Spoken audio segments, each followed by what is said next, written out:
Okay, good morning, everybody. Thank you for being here this morning. This is our resident budget forum. Really appreciate everybody coming out. We have a packed agenda today, but what I wanted to kick us off with is we have our Mayor Brandon Scott is here today, and he's just going to give a couple of remarks to kick things off, and then from there we'll jump into the proceedings. So, Mr. Mayor, thank you.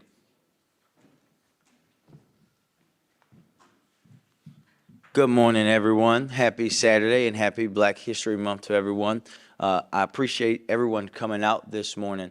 I always say that budgets reflect your priorities. And for me, since I took this job, we've really tried to make our budgets about how we can start to overtake and undo some of the historic inequities that was done on purpose. Disinvestment into our young people, into communities across the city of Baltimore, focusing and budgeting solely for right now and not for the future. I know that was music to Mr. Senemay's eyes, right?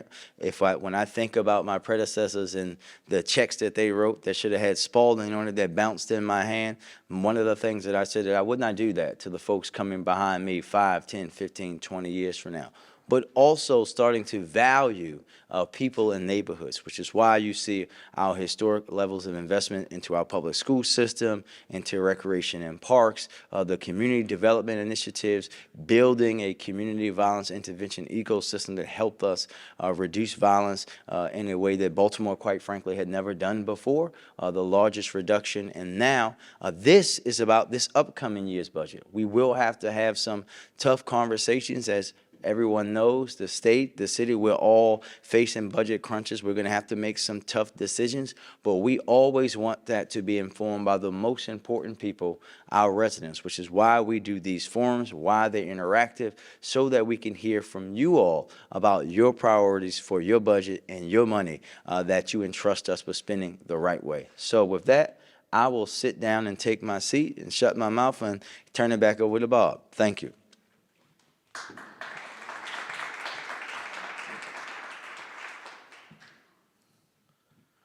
Okay, thank you, Mr. Mayor. Appreciate you being here and kicking us off. And so we'll jump right into the agenda. My name, again, is Bob Senemay. I'm Deputy Finance Director. I'm going to start the proceedings today and just give first a budget overview of what, just some basics about the budget, what we call Budget 101, just to give you some context for what our budget looks like. Then we're going to have an opportunity for the residents that are here. We're going to do a little round robin where you're going to get to kind of pop from table to table. And we have our agency heads organized by pillar, which we'll talk a little bit about later. And then residents will get a chance to go from table to table, hear from the agency heads just a little bit about what they do, a little bit about their budget, and just interact and be able to provide some direct feedback to us, which we'll gather at the end. We'll come back together at the end for just a quick discussion and feedback, and then we'll talk to you a little bit more about next steps about how you can stay involved in our budget process as we go forward. So as far as a budget overview, let's jump right into the overview. So I'm going to tell you just some basics about what the budget looks like. So first of all, there's one first big distinction in our budget, which is operating versus capital. So our operating budget, you can see here, is about 80% of our resources is dedicated to operating cost, and the other roughly 19% is dedicated to capital. The operating budget is the cost of providing services. This is the personnel, the things we spend on contract, basically keeping the city running. So any personnel that you see, the people that come and pick up your trash, somebody that responds from the police department for an emergency, those are all but funded in our operating budget. Think of that as the day-to-day business of the city, of keeping the city running. The capital budget, on the other hand, is where we fund physical infrastructure improvements. So think about if we build a new fire station, or if we do repairs to our water infrastructure, for example, all of that gets funded out of the capital budget. And again, about 80% of our budget is operating cost, 20% is capital. Next up, I want to talk you through the budget cycle. So we are right now just in the beginning of February. So we're actually about halfway through our budget process at the moment. Where we start is all the way back in August. Our team, some of our analysts are here today, by the way, our team in the budget office, we start planning ahead for the next fiscal year. And our first step is to look and try to figure out what does the revenue picture look like for next year? From there, we also try to figure out what would be the cost of just maintaining the current services that we're already providing. And, folks know from your own household budget, there's inflation. It costs us more often next year to provide the same services than it did the prior year because we have to give cost of living adjustments to some of our employees, and just sometimes contracts become more expensive over time. So we have to do that kind of exercise to figure out, okay, what does the next year look like if we just continue to do the same thing that we do. Then from there, we reach out to our agencies, and a lot of them are sprinkled around at the tables here today. They actually make budget proposals. So they all submit a proposal to our office that we review in the fall and in the early part of the winter time period. The next step is we actually pull all of that information together, all of the proposals that were made by agencies, and then we sit down with the mayor and his senior team to kind of sort through that and try to make decisions. And so we'll talk about things like, well, hey, we have a really good proposal from an agency to invest more in a particular service. If we do that, would we need to take money away from somewhere else in the budget? And we talk through the impact of those types of decisions. And once we make our final decisions, which is the process we're in now, where we're just starting to deliberate on those questions, in March or late April, or late March, or early April is when we'll submit the preliminary budget. The first public viewing of the budget will go out for folks to see. During the rest of the spring, there's a little bit of a feedback loop where we present the budget. Residents are invited in again at that point to comment. We have a taxpayers night where residents can come and opine on the budget and say, hey, this is something I saw in the budget, I don't like it, or I do like it, so that we hear the feedback from our residents. And then we send the final budget to the city council, and then the city council holds hearings on the budget, they deliberate on the budget, and then they must act on the budget by 5 days before the end of the fiscal year. So it's really almost a year-round process of planning the budget, making decisions of what we want to propose, and then hearing feedback from residents, and then getting through the final passage with the city council. Next, in terms of the operating budget, breaking it down a little bit further. So we talked about operating versus capital. We also make a distinction by fund. And so a lot of what we're going to talk today about is our general fund. You can see the general fund is over $2 billion. It's the largest fund, and it's the fund where we have the most discretion on how we spend the money. So most of the revenues coming into that are taxes and fees that our residents and some visitors or businesses pay, and we have pretty much ultimate flexibility with how we allocate those dollars. Next, you'll see we have grant funds, which is about 19.3% of our operating budget this year, and you can see that's about $682 million. Grant funds come from another organization. They either come from the federal government, the state government, or they could come from a private foundation or a university or any donor that gives the city money. Those monies also always come with some kind of restriction. So we can't just spend that on whatever we want. We have to be, mindful of the restrictions from the granting agency that gave us those monies. So they're a little bit more restrictive, which is why we set it aside in a different fund. And then the last component is what we call enterprise funds, which is 18.1% of the budget. I like to think of enterprise funds as almost like little mini businesses within the city budget. Our wastewater utility is a perfect example of that. We charge residents for what they consume of water, and that money has to go back into the operation and maintenance of the water utility system. So those are the three general distinctions when you think about funding sources. Next, in terms of just wanted to look a little bit more detail at just the general fund. So we talked general fund, grants, and enterprise. General fund is, again, where we have the most discretion and where we can move money around more easily. I want to talk about those revenue sources. So you can see at the bottom kind of a bar chart here, and you can see the lion's share of our money comes from the first kind of dark blue bar, which is property taxes. About half of our revenue comes from that, and then another 20% or so comes from income tax. Property taxes are paid on homeowners. You get your bill generally around July 1st of each year. It's based on the assessed value of your home. And then your income tax is filed with the state, and the state remits a portion of that back to the local jurisdiction. That's how it works for all counties in Maryland. So the lion's share of our money comes from those property tax receipts and income tax receipts. There's also a whole bunch of other things there. You can see, charges for certain services, licenses, permits to do certain work. There are fines and fees like traffic cameras, for example. But all those things really don't add up to much. The vast majority of it is coming from those, the property tax revenue and income tax. Next, how does the money get spent out of the general fund? So these are the categories of how the money gets spent by line item. And the first box there, salaries, and the fourth one, other personnel costs. I like to group those two together. Salary is what it sounds like. It's what we pay our employees. Other personnel costs are benefits. So our employees get certain benefits. They get health benefits, prescription drug coverage. They have a pension plan that they enter into. So when you add up that first and fourth line, that's about half of our spending is directly towards salaries for personnel in the budget. And then you can see we also make some contributions to other organizations. Actually, that one in the second line, a big chunk of that is our payment. Our required contribution to city schools comes in that line. And then contractual services, sometimes we pay vendors to do things that we don't have the expertise or resources to do. So we spend a lot on outside vendors to do certain things on our behalf. And then as you get lower down, you see we have some debt service costs for borrowing we did in prior years. And then just a little bit on things like material supplies, equipment and things like that. But again, the lion's share of our operating budget is personnel costs. We use a budget process in Baltimore, what we like to call outcome-based budgeting, and I like to think of this as I call this kind of this virtuous cycle if we do this right.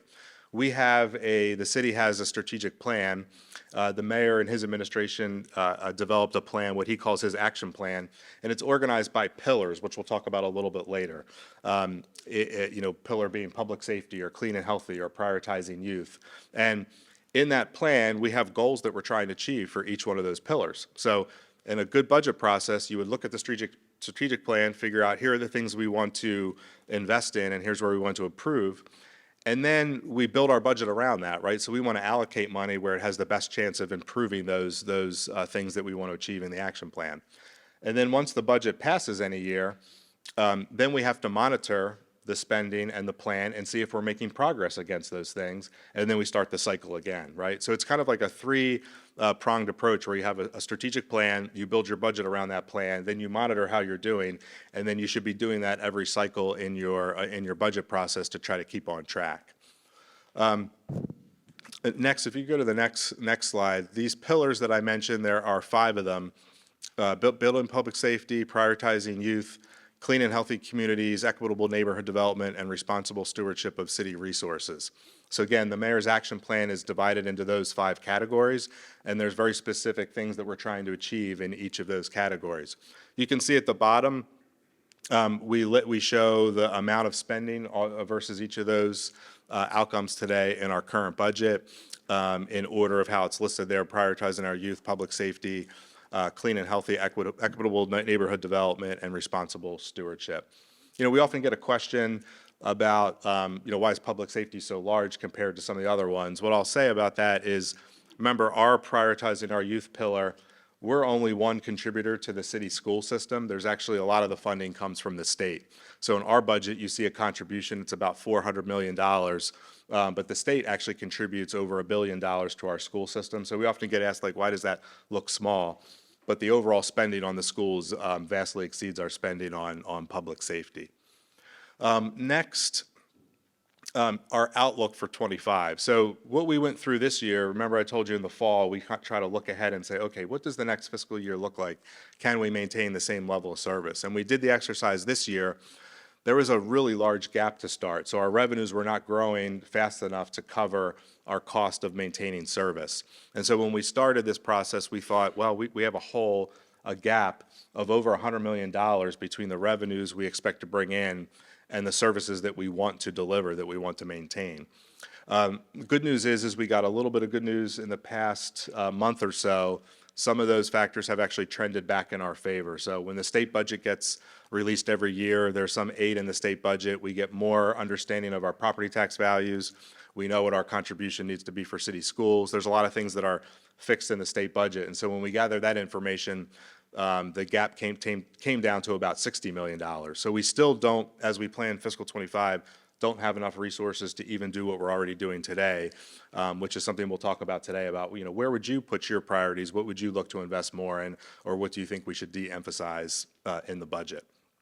And the preliminary budget that we release by law, it has to be balanced. So we can't put a budget out that we spend more than we bring in. Hopefully that's obvious why we can't do that. So we have to have a planned balanced budget, and we actually are required by law to end each year with a balanced budget as well. So it's a very serious undertaking we have to go through to make these choices. We don't only look at the current fiscal year, we also look at the longer term picture. So each year our staff does a 10-year projection where we look at what does our forecast look like over the longer term period. And the reason we do that is sometimes there's decisions you can make in the short term that might be a benefit to our residents or might help a city agency that causes a problem in the long term, and maybe we can't afford that in the long term. So we try to make decisions with that in mind, that we don't just look at today or the next fiscal year, that we also try to map out our longer term outlook.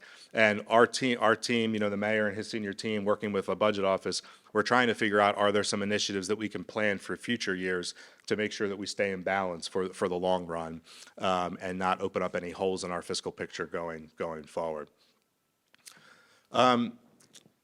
Next slide. This is just a example of some of the things we're trying to achieve in our 10-year forecast, 10-year plan. The first one, of course, we have to be structurally balanced first before we can invest in anything new. But we believe that not only do we need to be structurally balanced, that we need to be doing more in terms of core service delivery. We need to be investing more in infrastructure and capital projects, and we need to be investing more in making our taxes more competitive. By that I mean that our taxes are higher than some of the surrounding jurisdictions, and that we need to do more to bring our tax rates down. All of those things cost money, right? If you lower your taxes, that costs you revenue. If you invest more in infrastructure, that costs more spending. So we look at the budget as not just getting to structural balance, but also thinking, what are the things we can do to be smart about how we manage our money so that we can do more for delivering better services, that we can do more in terms of infrastructure investment, that we can do more to ease the burden, the tax burden on our residents. So that's something that we look at even beyond the budget process, looking longer term. Are there things we can do to improve the city's financial trajectory? And then so that's the end of the overview. What I wanted to walk you guys through next is just to talk about the pillars in a little bit more detail in the agencies in those. So what we're going to do, if you could go back first to that one there. Yeah, so what we've decided to do today is we have 5 tables where our agency leadership are. And you can see if you're at one of those tables, if you're a resident and you're looking at your table, there's a description of the pillars. So we have public safety here, for example. We've got responsible stewardship in the middle. I believe it's equitable neighborhood development is over here. Is it prioritizing our youth is in the back corner. And then we have cleaner and healthier communities back in this corner. So each agency representative, there's folks from a variety of agencies, and we'll walk through those in a minute. We're going to have residents. You're going to have a chance to kind of do a little round robin and go to each table, spend about 10 to 15 minutes tops at each table. You'll get to interact directly with the agency leadership. They'll tell you a little bit about what they do, what type of services the agency provides, what they're trying to achieve. And you can ask them, budget-related questions. Is there something that they think they should invest more in or less in, and just what their priorities are for that next fiscal year. That'll give you a chance, rather than just hearing from agency heads kind of talking up here, it'll give you a chance to kind of, go around and be able to ask your specific questions of the folks at the tables. We're going to walk through each of the pillars real quickly here, so just so you understand what they are and what the agencies are. So prioritizing our youth, you can see about $658 million is what we have in the fiscal 24 budget. And you can see the agencies listed on the side, public schools, health, library, and others. You can see there's also a little bit of grant funding that comes in from the federal and state budgets that goes towards prioritizing our youth. So that's the picture of what youth looks like. And then the agencies that are here today, we have representatives from the Enoch Pratt Free Library, the Office of Children and Family Success, Rec and Parks, and then the Mayor's Office of Employment Development. And you can see the goals that are listed in the Mayor's Action Plan. Those are the things we're trying to achieve. I won't read through all those as we go through, but just take a look at those and think like, is that something that I want for my life or for my family, and you have a chance to ask, your agency heads at the table, what they're doing to advance those goals. Next pillar is public safety, which is over at this table here. Total spending is $1.1 billion. You can see police, fire, sheriff. We have the Mayor's Office of Neighborhood Safety here today. A variety of agencies go to support public safety. We often think of public safety as just police and fire, but there are other agencies that do support public safety. So they'll be up at this table here. Next slide, you can see what our goals are there, and we do have reps from police and fire and the Mayor's Office of Neighborhood Safety and Engagement here today. Clean and healthy communities, $658 million overall. You can see that pillar is a little bit more balanced in terms of the revenue sources. Only 16.3% of that comes from the general fund. A lot of that comes from other sources, the money there. And we have public works, health, recreation, parks, transportation, and others listed that support that community, that pillar, I'm sorry. And we have representatives today for Clean and Healthy from the Health Department, General Services, Public Works, and the Mayor's Office of Homeless Services. Equitable Neighborhood Development, $658 million. If you go to the next slide, we'll show you the agencies. So we've got HCD, Department of Transportation, and our Office of Equity and Civil Rights. We have representatives here today over at that table. And then finally, responsible stewardship of city resources. You can see the breakdown. Most of this is general funded, and the agencies that we have available today. On the next slide, our BSIT director, which is our Office of Information Technology, our Department of Human Resources, our Mayor's Office of Small and Minority Business Development, and also representative from the Department of General Services. Think of the responsible stewardship of city resources. Those are the agencies that kind of support other agencies. So often they don't interact as much directly with the public, but you need them supporting our other agencies so that we have a strong, organization as a whole. So those are the pillars today, and what we're going to do now, as you go around, by the way, there is an opportunity you'll have to leave comments. So we have little sticky notes that we'll give out. We also want you to vote, and we're going to give you little stickers. Blue would be if something's a high priority, if a pillar is a high priority to you. Yellow would say that's a medium priority to you. Red would mean it's a lower priority. So we actually do gather this feedback and document it and bring this into our decision-making process. So, I want you to really think carefully about how you think of these services and pillars and which ones you think are high, medium, low.